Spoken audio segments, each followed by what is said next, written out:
I'm a big journey guy. Like, tell me. I want to hear about the fucking massive roadblocks that you've gotten through in order to get where you are today.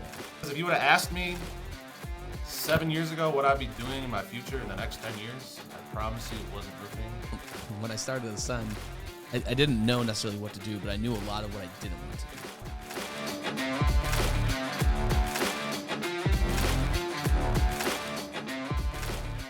So I got a question for you. What's up? If you had to guess, what's the most condescending bear you could meet? Condescending bear you could meet? Mm-hmm. I don't know. A panda. Nice. Okay. Welcome back to another episode of the Mission Control Podcast. I'm your host, Mike Stearns, Send Digital Agency. Nope. Wrong. Yeah. Nope. I thought about There it is. There it is, folks. And we've got Anthony Markgraf of Clear Cut Xteriors joining us today. Anthony, thanks for coming. What up, what up? I can't believe I just botched the sound effects. I mean, that couldn't have been worse. I thought we were about to hit a freestyle, but you cut it off. Welcome. Dude, how are you? I'm good, man. Busy, clearly. Can't even get my times down. How about you? How's Michael Stearns? Mike's great. A lot of good things going on. We're super busy. Got a lot of stuff in a lot of websites in development. A lot of really good things happening. Super excited for it. We're growing like a weed. And yeah, I'm grateful. I'm grateful for my team. They are fucking crushing it. And yeah, and I have a podcast, dude. How crazy is that? Everyone's got a podcast these days, right? Come on. One of the greatest podcasts on the web. Right here, Let's Mike get it. Stearns, baby. So, tell me something that not a lot of people know about Anthony. That not a lot of people know about me. I mean, where do we start, bro? I would say there was a time in my life. I mean, people from like back in the day in like high school might know this, but I like legitimately wanted to be a recording artist. So there's that, but I gave that up years ago because that's a whole different mission in life. Okay. You got to be actually good, so that didn't work out. So you were dropping bars. Come on, man. Yeah. Yeah, a little bit of everything. That's definitely something unique. I love music. If we're at some place, like I said, I was with the freestyle on your track there, but you cut it off, so that's over with now. Oh, listen, blame me. I'm a piece of shit. It's okay. It's fine. It's all good. I'm used to it. It's all good. Pity party for Mike. That was the wrong one again. I just can't get it right.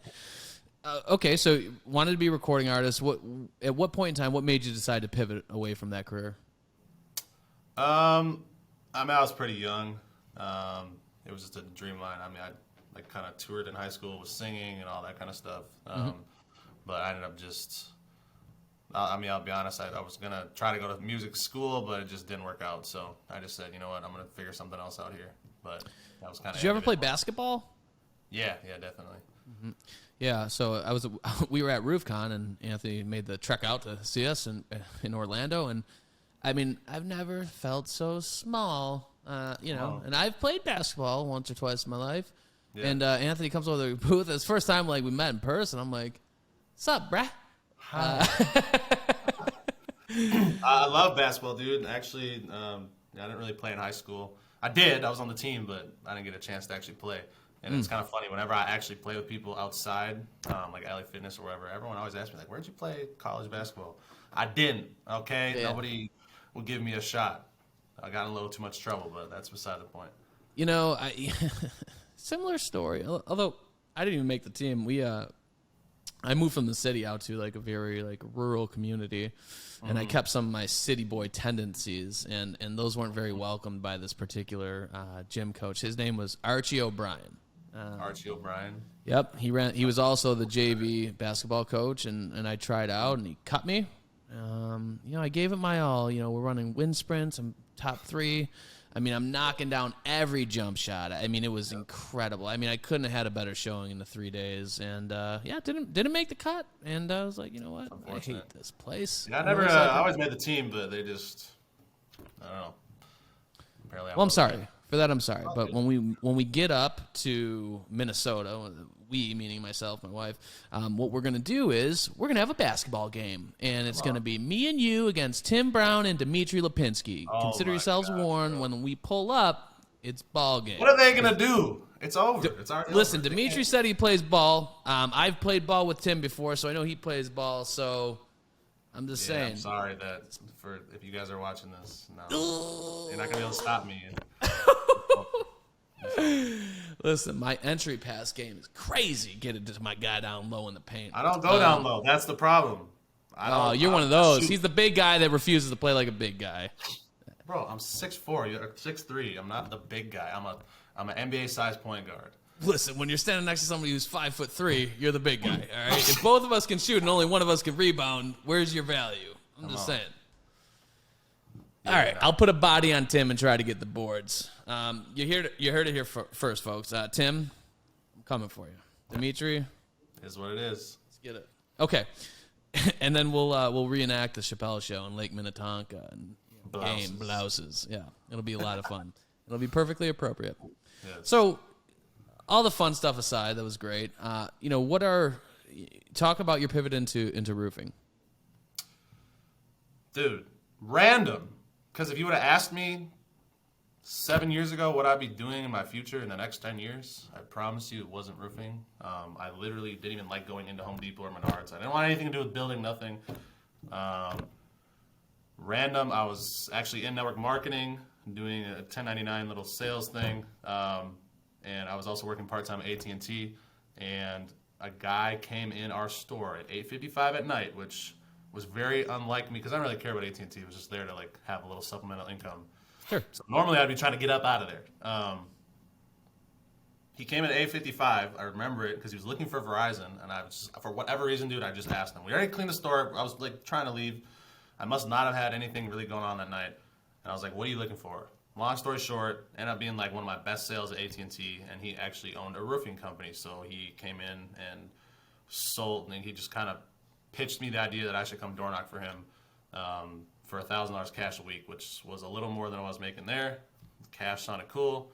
But I was super skeptical because I never really wanted to door knock. And if it was anything else, I promise you I wouldn't have done it. I almost didn't do it. One of my buddies who worked there as well, I told him about it, and he got wind of it and met the guy. He was like, dude, I'm going to go do it. So I'm like, all right. I had talked to one other person that I knew that had success in the industry, and she had like a Mercedes and all this stuff. So I don't know, success leaves clues. And I was a little confused how she had a Mercedes, so that now made sense.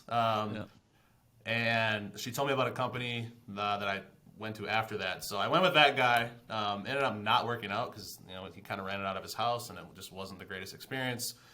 And he tried changing the commission structure on us. So then that company that girl... Little bait and switch. Yeah, the old bait and switch. It was after like 6 weeks. Now that I own a company, I'm looking back like, oh, you were fine. All right. And the girl had told me about another company that I went and worked for 4 years. And one day, like after he did that whole switch, I was sitting here thinking like, what am I going to do? I don't really want to do this. And I passed one of those trucks that girl had told me about. So I'm big on signs, and I took that sign, called him, said, I want a job. I'm in here, Lego. And I ended up turning into one of the top 20 sales reps in that company. Nationwide company, 1,000 reps. I don't know how many. They had 26 offices. And I was top 20. I think I was top 15. So that's fucking dope. Do they need a website? I'm joking. I joke. I kid. So it's interesting, right? So like you'd least expected that opportunity at that store that day at AT&T, right? But did you approach it just like any other situation? So doing network marketing, I learned to just be open to things. That's why I didn't just close that off. That's still probably, I've always been pretty optimistic. When I grew up around a pretty wealthy area. So I saw people with, $10 million houses kind of thing. We didn't have the $10 million house, but it was cool to see. And so I just knew that there was something more out there. So I've always had that mentality. I didn't really know how, that's kind of why I wanted to be a recording artist. I wanted to live, a really good life. But so I was always pretty open, but after doing that for that many years, dude, I was open to. I didn't miss it. A lot of people would get that opportunity and missed it, go right past them. They would just not see it. I saw it for what it was, and even just the $1,000 cash a week. that sounded pretty legit to me at the time, considering I had the other thing going on. and I would have to work less and not have to be stuck in a store. So that was kind of like my mind started working. And then we had a lot of success at the following company that we ended up having to leave just because a lot of things just weren't aligning with what we wanted. So that's kind of how we got into our company in 2019. Learned a lot at that last company, though. I mean, on paper, they had a lot of really good stuff going on. Yeah. Yeah, that experience is incredibly valuable especially when you're trying to transition. And I tell people all the time, like, when I started at Ascend, I didn't know necessarily what to do, but I knew a lot of what I didn't want to do. Exactly. That's so that's exactly how we approached it. Like, we just took everything we liked, applied it, everything we didn't like, we still stand against true. it. Yeah. That's awesome. It's funny you said that, you grew up in the neighborhood where there's $10 million houses. Yours wasn't one of them.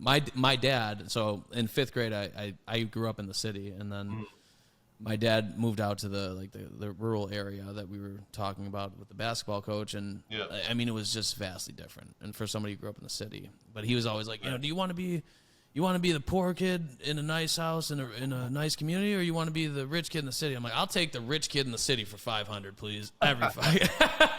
I'm like, these people out here are weird. I can't even go knock on their door and see if they want to play because I get yelled at by their parents. Like, I don't know, in the city, like, knock, knock, knock. Is Mike coming out? No? Okay, I'll come back later. Wasn't weird. It was.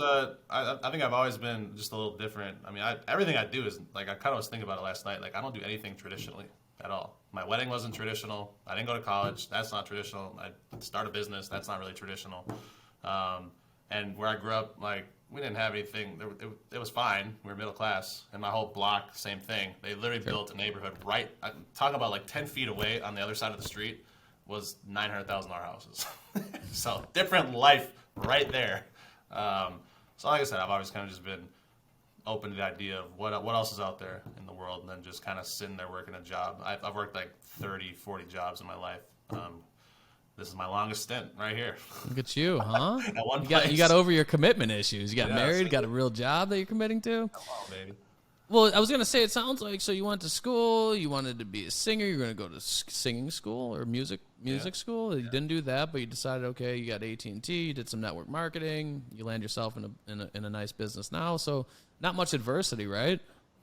Oh, not at all. None at all there. I'm a big journey guy. Like, tell me, I want to hear about the fucking massive roadblocks that you've gotten through in order to get where you are today. I mean, bro, where do you want me to start? I mean, obviously not getting into college, that was my first roadblock, because that's just what I thought at the time I had to do. And, there was a couple different things that I wanted. I even thought about being like a U.S. Marshal.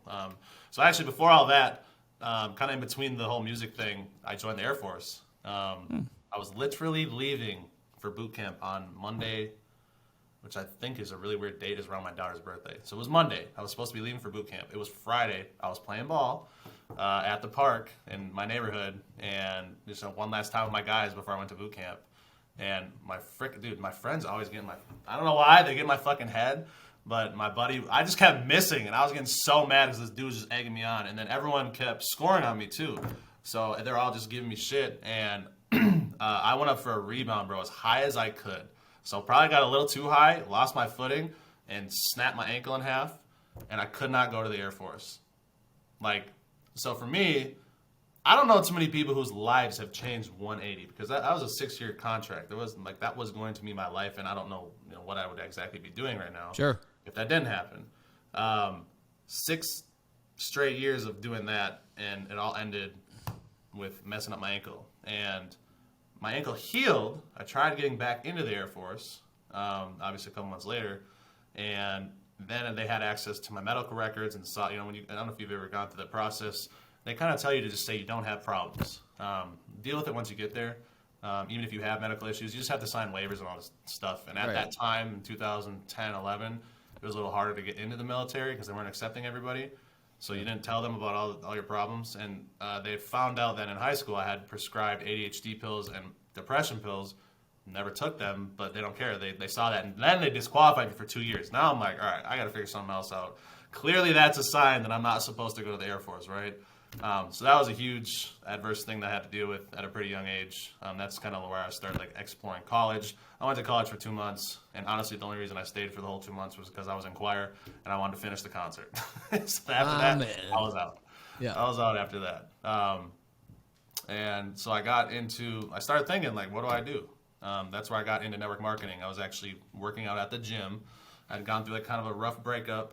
And so I was really open to like meeting people. And I heard this guy talking about travel and money. And that just intrigued me because obviously why wouldn't that intrigue anybody?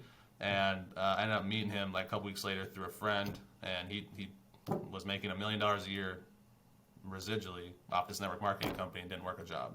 So obviously I was all in on that because why wouldn't it be? Sounds great. And I had some success there, and it all came crashing down with like a bunch of personal stuff that happened. So like, dude, that 2019, right before we started our company, I went through one of the craziest times of my life. A couple months before that, I had to have heart surgery. That was just a lot going on in end of 2018, 2019. My whole friend group changed, and I have a lot of friends all over the place. I've always been really good at networking and bringing people together. So when I lost like that friend group of core people that I've been with the last like 7 years, yeah, dude, that was rough. So that all happened. Why did you lose your friend group? Started our company, huh? Why'd you lose your friend group? A lot of crazy stuff happened. I'm not gonna get into that, but that was really challenging for me to deal with. I don't really know how I got through it, to be honest. I've always kind of just been like optimistic, like, hey, it's just keep going.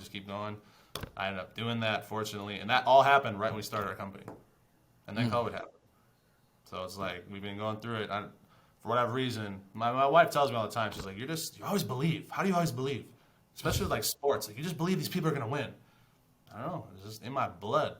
That's something like I can't really coach. Against the Bills. Like, you just believe it. The what? Vikings against the Bills. Hey, I believe that the Vikings are going to win. Look at that. Son of a bitch. Yeah. So you kind of glossed over the fact that you had a heart surgery? I just glossed over it. Yeah, I had back in like 2016, my heart started going into AFib. I was actually playing basketball again.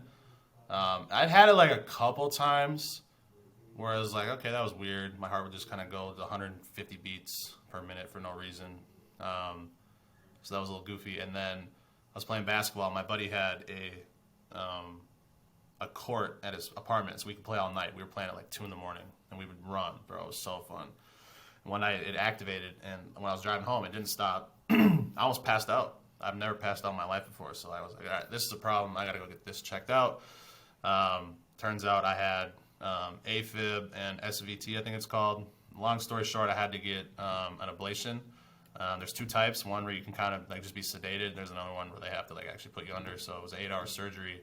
Went up through my arteries. Had to like I like to call it cauterize my heart because the electrical pulse was just out of control. So yeah, I had to do that at the end of 2018. That was crazy. Never been through something like that before. And then we started a company. They started going. Do they stop your heart during that procedure? I don't know what they do, bro. To reset the rhythm? No, they just they kind of like make scar tissue, I'm pretty sure, to stop because your heart has electrical pulses, so it just like breaks that little. We're gonna have to get a cardiologist on here. Yeah, I need some clarity. Don't shoot the messenger. I'm not the guy to ask those questions. All I know is it was not pleasant. Open invitation for any cardiologists listening. Yeah. Come on the show. We've got questions. You've got answers. Dude, that's fucking wild. Yeah. I can't imagine. So you've got like this issue with heart rate, and it sounds like maybe an arrhythmia. What is SVT? Yeah. I can't, and then like the anxiety of like, by the way, we're gonna do heart surgery, so hope that doesn't make your shitty circumstances any worse, because I'm sure anxiety and stress probably wouldn't. When they first brought it up, I didn't want to do it because I was like, bro, this only has happened a couple times. I'm doing freaking heart surgery, but then it got to a point where it was happening every day, where my heart would just go crazy, and it was just like you're sprinting for hours. You're just drained, Yeah, probably not great for the heart. No, not great for the heart. Well, I'm glad you did it. And look at you now, thriving. Yeah, it comes in once in a while, but not like it was, so it did work. I've heard you have to sometimes do it again, which I hope I don't ever have to, but I think lifestyle changes and things like that kind of help with that. So. Yeah, I think more people have to be aware of their surroundings. Getting back to like the AT&T story and what have you, I think so many people just don't take the opportunity to be present and aware of what's going on around them. Because, I think opportunities present themselves all the time, everywhere. Yeah. I was at dinner, with a couple of days ago, and Next time you guys start talking about ChatGPT and website and how they had a web dev team go rogue and just leave in the middle of a project. And I'm like, what's up, y'all? Yeah. And we're just laughing. They're like, who are you? I'm like, I own a marketing agency. Can't help. No can't help but to hear that you have a debacle with your website team. What happened? So it's just interesting, right? Like they're all around us. You just got to be. You can't be like this all the time and not paying attention. Yeah, man. Side note. Prior to January, my average screen time was 13 hours. 13 hours a day. That's bad. Last week, I averaged 5 hours and 14 minutes. Let's go. Bam! Down like 60%, bro. I need to do that. I need to do the same shit. I mean, mine's at like 7 or 8. It's just for what? For what? So I can like keep listing off information. Like, cool, bro. I need to still. It's interesting. There's always a way to, especially when you run a business, and like in my business, a lot of my business comes from Facebook groups and referrals. Yeah. And, me engaging and releasing content. So it's super, super convenient and easy for me to say, well, I'm doing it for work. Yeah. Well, at that point, like, where do you draw the line, right? I could spend 18 hours a day doing shit for work. Right. What about your family? What about your family, Mike? It's like, fuck, okay. There's a struggle, So how do we find balance? And that has never been a core competency of mine. Finding balance and moderation, like that is always been an elusive concept, which is probably why I turned into an addict and went down that road early on, right? But we're working on it. Therapy's going great. Fantastic. Yeah. And now look at me, screen time's 5 hours a day. It's great. And that's a win though. That's a Yeah. It's that's a full work day that you've just addressed. Yeah. Added to your life. Isn't that crazy? Not looking at your screen. What are you missing? Nothing. Like the Zero. newest meme. You saw that the Buffalo Bills traded away freaking Stephon Diggs first. Cool. Like it doesn't. I'm trying to work on it. It's definitely a struggle. Yeah. How do you find that balance? Just strict sucks you in. Listen, I've got way more questions than answers in life, but I'm pursuing the answers, right? And as long as you can say that you're doing everything you can to answer the questions that you need answered and you're putting forth an honest effort to be a better person, what more could you ask for? What more could anyone ask of you? Nothing. No. So, nada. You don't need nada. Yeah. So, when you call me or you have Alyssa call and got questions, I'm like, we're doing our best. And that should be an acceptable answer. I should call her right now and get her on the podcast. Bring her on. Come on, baby. We're fired up. For those of you that don't know, Alyssa is his marketing manager, who now is tasked with holding us accountable, which we love. Fantastic. Let's do the accountability thing. I think more people need to hold their marketing company accountable. Yeah, I think accountability works on every aspect of life. So I'm trying to work on that as well. Yeah, and that goes for personal accountability too, guys. Sometimes we got to look in the mirror and accept the fact that we need to improve.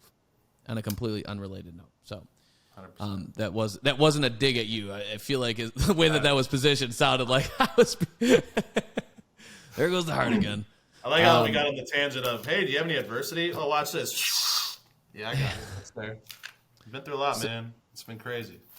Yeah, that's wild. So, like, talk to me about the building of the company from 2019, where it's at now, what that's been like. What are some of the biggest wins? What are some of the biggest L's you've taken? There's a lot of, your roofing in general has a lot of churn and a lot of failure. So I think for those that are tuning in who've just started or they're on their journey, like this will be a great exercise. Yeah, I mean, we've had some fast success. We've also had some fast trials and tribulations, a little bit of everything. I mean, we've already gone through 3 production managers. We've had people leave our company and copy our company. We've had people leave and try to steal people. I mean, it's been crazy. It's been 4 years of just madness. But again, my whole heartbeat is, pun intended, to keep going. You like that one? I do. But so yeah, we started obviously started in 2019. Obviously, the network. I just made a TikTok about this because I keep seeing people say that network marketing is a scam. Whatever. However you feel about it, I don't care. But my takeaway from network marketing is all the stuff I learned for 8 years. recruiting, how to run a business, how to be just successful in life. There's so many things that I learned there that I've applied to Clear Cut, which might make us look like, oh my gosh, they're just killing it out the gate, which I mean we are, but we came to the playing field at different positions. You might be coming on the 10-yard line of a football field on the opposite side. We came from the 20-yard line in the red zone ready to score. So when we came into this, it was like, we didn't skip a beat. Come on now.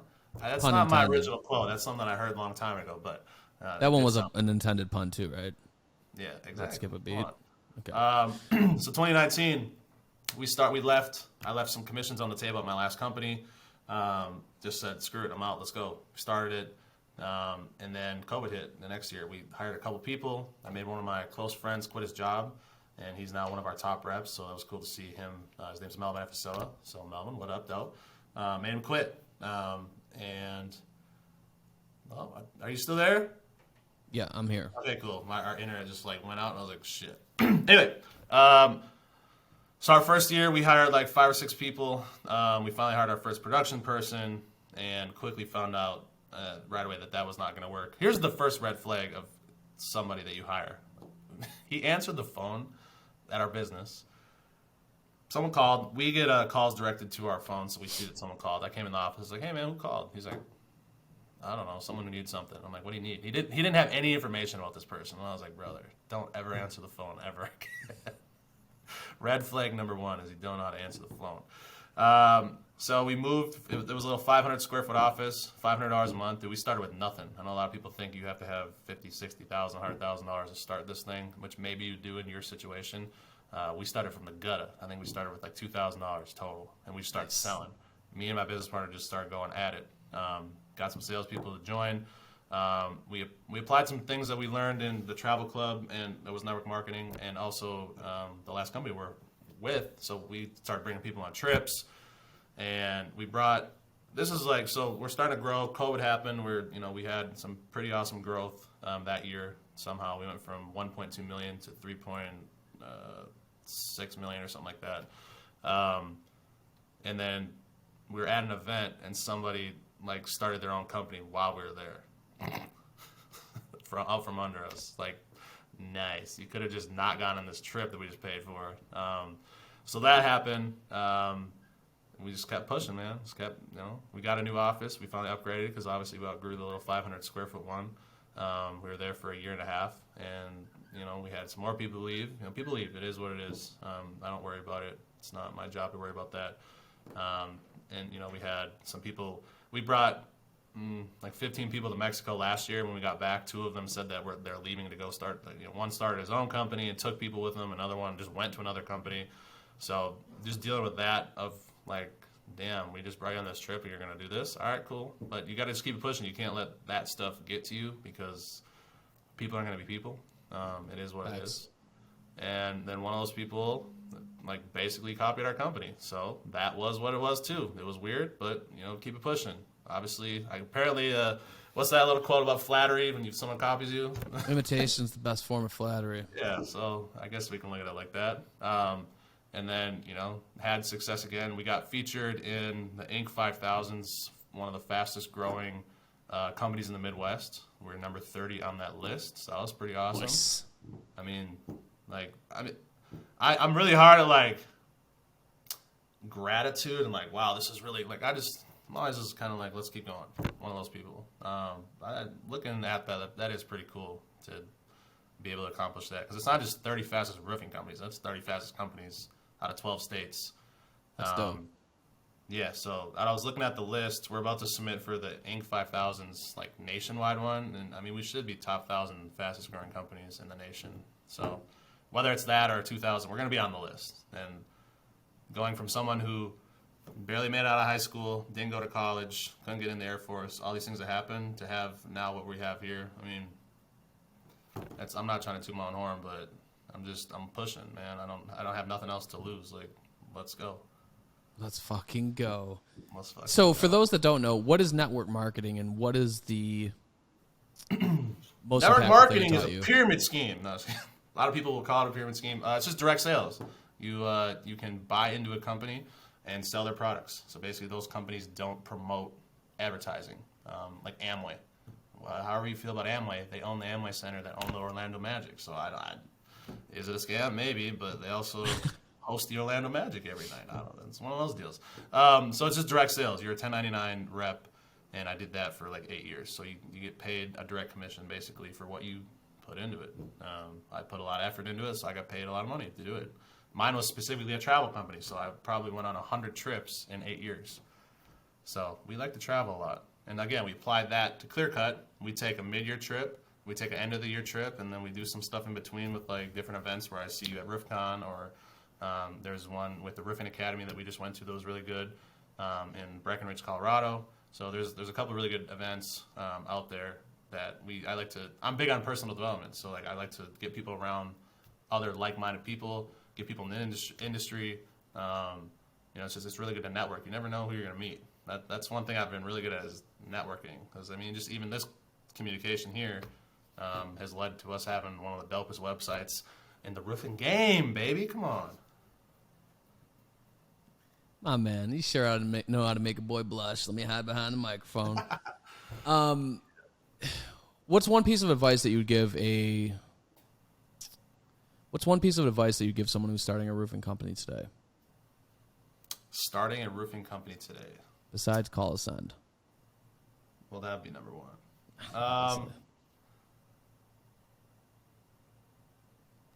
It's just running any business is cutthroat. Doing the right thing, that's going to set you apart from a lot of people. I mean, a lot of people in the industry complain about people not paying them or not paying their bills, whoever it is, suppliers or even guys that are earning commissions.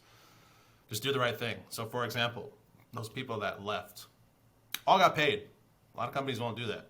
We still pay people for the job, unless they have completely abandoned it. That's a different story. But we're not like, just because you're not here, you're not getting paid. So just doing what you said you were going to do. I said I was going to pay you. I'm going to pay you. Things like that. That will help you go a long way. There's a book that I read years ago called The Speed of Trust by, I think, Stephen Covey. It's the same thing.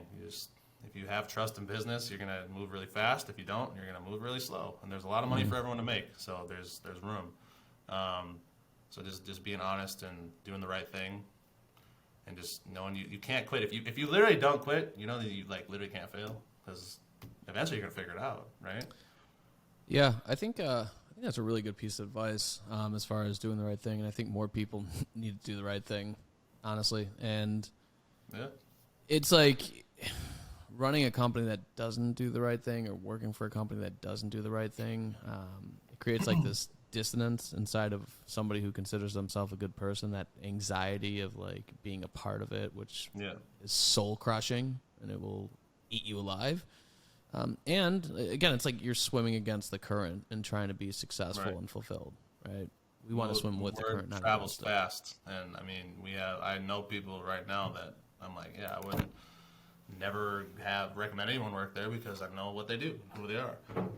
Yeah, we want to be people that it's like, oh yeah, Clear Cut, 100%. That's whether it's old employees, ex-1099 reps, adjusters, insurance companies, like really big on integrity. That's one of our core values: honesty, integrity, legacy, and hard work and professionalism. So honesty and integrity kind of go hand in hand, but sometimes it's hard, dude. I had to pay a guy today a lot of money, and how he left was not the greatest, but I'm still going to hold my end of the bargain up. Just because I'm salty doesn't mean anything, you know what I mean? So sometimes it is hard to hold that, but you got to do it.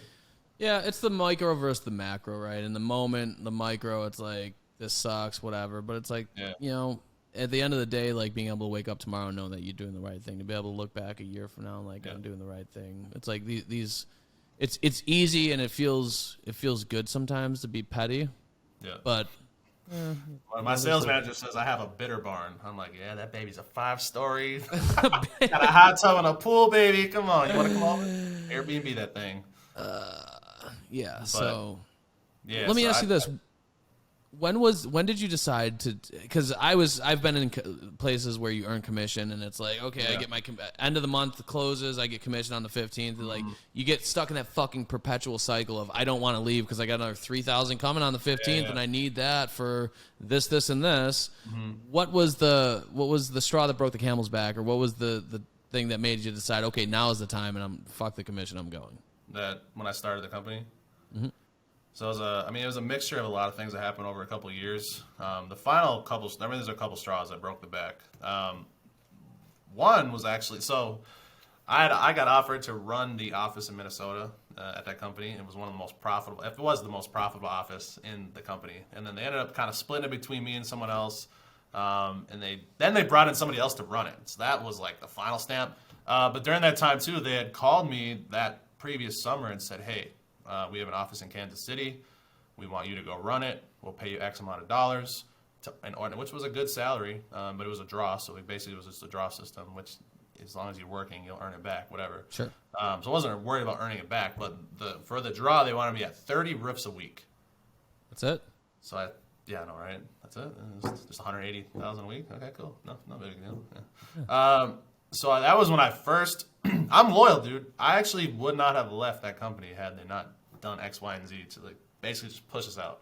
It was even hard for me to leave because I just don't like giving up. Not one of those people, but I had to. So they offered me that office in Kansas, and I knew that the office I would have to basically rebuild from like scratch. Yeah, I was there, but the company didn't have the greatest name and all this stuff. But basically everyone was gone. I was gonna have to start over and hire all these people and get it rolling, whatever. And Kansas City pays, I don't know, half of what Minnesota pays. So that was when I first started thinking like, I should just probably do this on my own. If let's just say I go down there and do that. Why would I have not done that for myself? Right. Because that's going to be a lot of effort, and I'm going to have to move to Kansas. And KC's cool to go for once in a while, but I'm not trying to live there. No offense to everyone I know down in KC. There's a lot of you. I'm sorry. But yeah, also the Chiefs suck. Yeah. That's bitter Bills fan. Sorry. Sorry. Hey, I'm sorry, everybody. Vikings fan here, Bills fan. It is what it is. And then my business partner, who is Adam, he was on a blitz in Denver, and the company we used to work for had a couple degenerate sales reps, and by a couple I mean almost all of them. Adam doesn't drink or do anything, so everyone went on this blitz in 2018 to Denver that had like huge, insane, ungodly hail that was killing animals at the zoo. Like, it was a mess, and it got hit like 4 times. You can ask anybody who works in Colorado that year was nasty. The company had 3 offices in that state, so they sent a blitz of like, I don't know, 60 to 100 people out there within a month, sent everybody home because nobody was working, everyone was partying, drinking, whatever.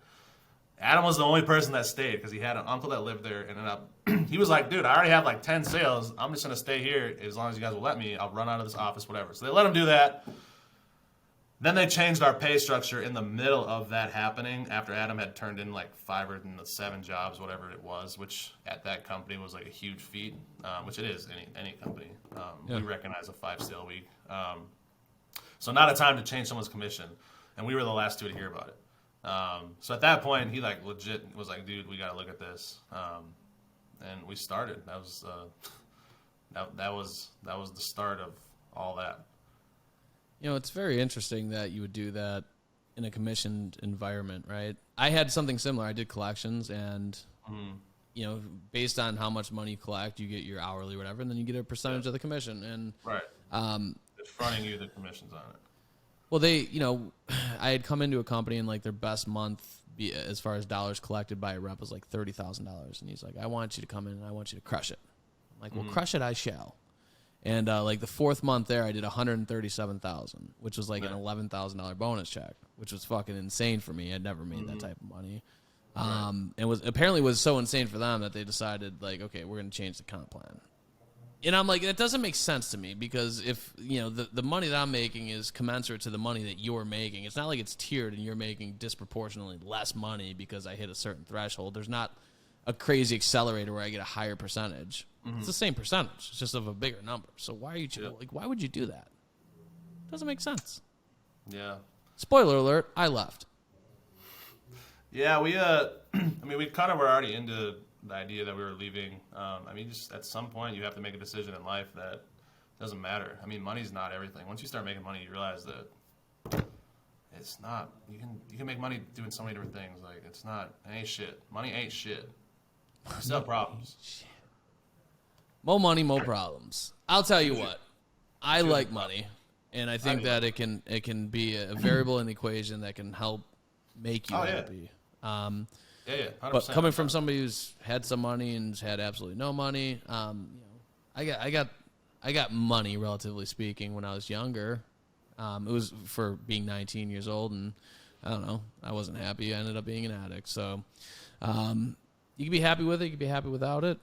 You just gotta learn how to be happy with it and how to handle it, right? Yeah, I enjoy life. I've been feeling a lot of gratitude lately. Like I just wake up and pray. Like I'm just happy to be alive. Like I wake up almost like shocked. Like damn, I'm still here. This is dope. Let's go. I have stuff to do. Let's go. Yeah. I forgot a part of my story when I was 19. I don't know, you can't really see the scar, dude. I used to donate plasma for money. That was I mean, so I've been on both sides of it, and it ain't shit. It's obviously you can help more people. I like to help people. That's why I got into this industry, because I get to help homeowners with dealing with their housing projects and insurance companies. I get to help sales rep, like one of my best friends who I made lead of his job at Walmart.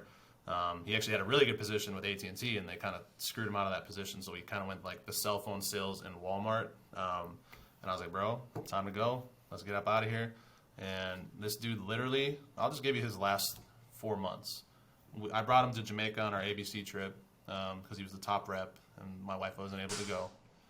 He left there. We went to Hawaii for our company trip. He was #1 sales rep. He earned a $10,000 bonus. And then he stayed in Colombia from our Hawaii trip for a month and a half. He just didn't come back. That was the dude that it's like, that's what I love. I love helping people like that, and to see it. Now he just bought a house. I mean, dude's killing it. Like, absolutely crushing life. That's what I like. I like going to restaurants with the team and tipping the hell out of waitresses. We do this awesome thing where, like, we download an app. It's like, all right, it's for anyone that's watching this, you can do this. It's super fun to see people's reaction. Say, all right, we have a 100-sided die. We're going to add a 0 to whatever you roll. That's going to be your tip. Or we'll tip you 20%. What do you want? Little do they know we're going to tip them 20% at least. But we let them roll because obviously if they get 100, they're going to get $1,000. So we've had a couple people do that. And that's the stuff that I like. That's like truly what I enjoy about money, is just being able to give back to people for whatever reason. No reason at all. I accept tips. Sure. You accept large checks to run the show. God damn it, I want a tip. It's crazy. The societal pressure for everything to be a tip-worthy service now. Status about this. It's my fucking least wild. favorite freaking question is, it's going to ask you a question. Yeah, it's going to ask you a question. Just tell me you want my money. How much?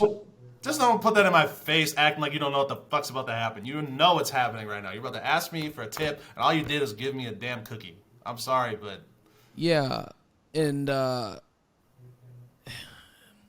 It's a weird... It just happened, like, kind of recently. I think like, during COVID. COVID. Just, like, COVID. Slide that in there. Well, COVID, it makes sense. It's like, okay, so I'm picking up a pizza. You're risking your life. Yeah, fair. To serve me this pizza. So I'll tip you. It's fine. Yeah. Yeah, but there's a tipping point there where it's like, okay, we're done. We're gonna move on from this because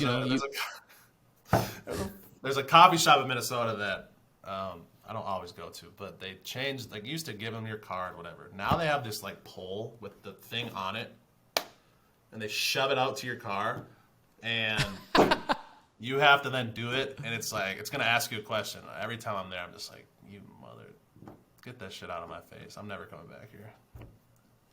Yeah, and it's like, and they stare at you. They don't like look away, right? It's like, yeah, what are you supposed to get, 0? Yeah, like stare at you, which is funny because like you used to, I don't know, there's a Seinfeld episode where it's like I think Kramer tips and like the person looks away, or it was George and he takes the money back. He's like, what are you doing? Because you didn't acknowledge it, right? You looked away when I tipped. Like, that's weird. But now it's like, let's stare at you until you tip. Yeah. We were recently at the XL Center. I don't know if it was a Wild game or if it was my cousin's state hockey tournament, but Miriam had paid for like Skittles and something else, and it was asking for a tip. It was nothing they literally just had to hand it to her. Yeah. Skittles, it was like packaged thing. And she's like, is there a way to skip this? The lady said, no. I was like, what? Okay. Right. Yeah. Anyway. $9 Skittles. You want what? 25% tip? 30? What do you want?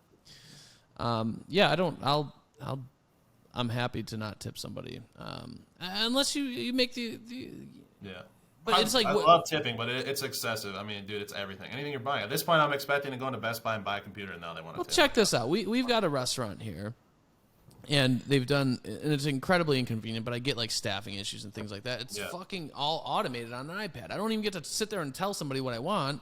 I've got to punch in the shit and figure out how do I add a side of queso. Right. I want more queso. I want rocket sauce. How do I get it? I don't know. So I got to ask a cook.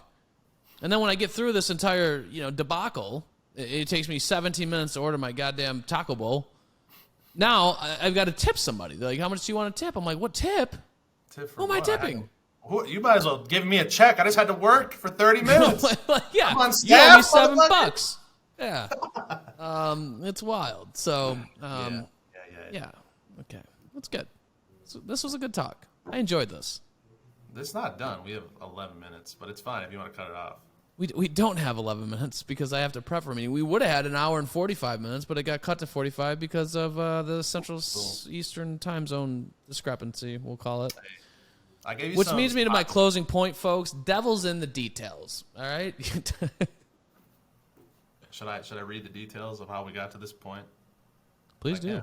Air it out. I don't know, bro. I love you. It's all good. 2 p.m. EST. No, that was Anywho. bad. What? That was bad. That was my Yeah, bad. that's all good. Listen, we make mistakes. It's fine. But there will be a part 2 in your future. Very near future. Because I thoroughly enjoyed this conversation. I want to thank you for spending some time with me today. I want to thank the audience. Thank you guys for tuning in, spending a day with us. This was really good. And if you've got any questions for Anthony about his life story, hit him up. Anthony Markgraf on Facebook. Do you got a blue check mark yet? Oh yeah, on Instagram, baby. You got the little tick? Yeah, and hey, I paid for it. Just so everyone knows, I paid for it. I heard that you might get more interaction. That's why I did it. But I'm not gonna sit here and tell you that I was just awarded the blue check mark like some of y'all. Like, just admit it. I paid for it. It's cool. It's whatever. Yeah. I'm not gonna lie to you. I saw one dude that is a half-ass social media influencer. Was like, they finally gave me my blue check. No, they didn't. They finally took a credit card for $14.99. Yeah. Ooh, hot take, baby. Yes, sir. I like leaving on hot takes. So with that being said, we gone.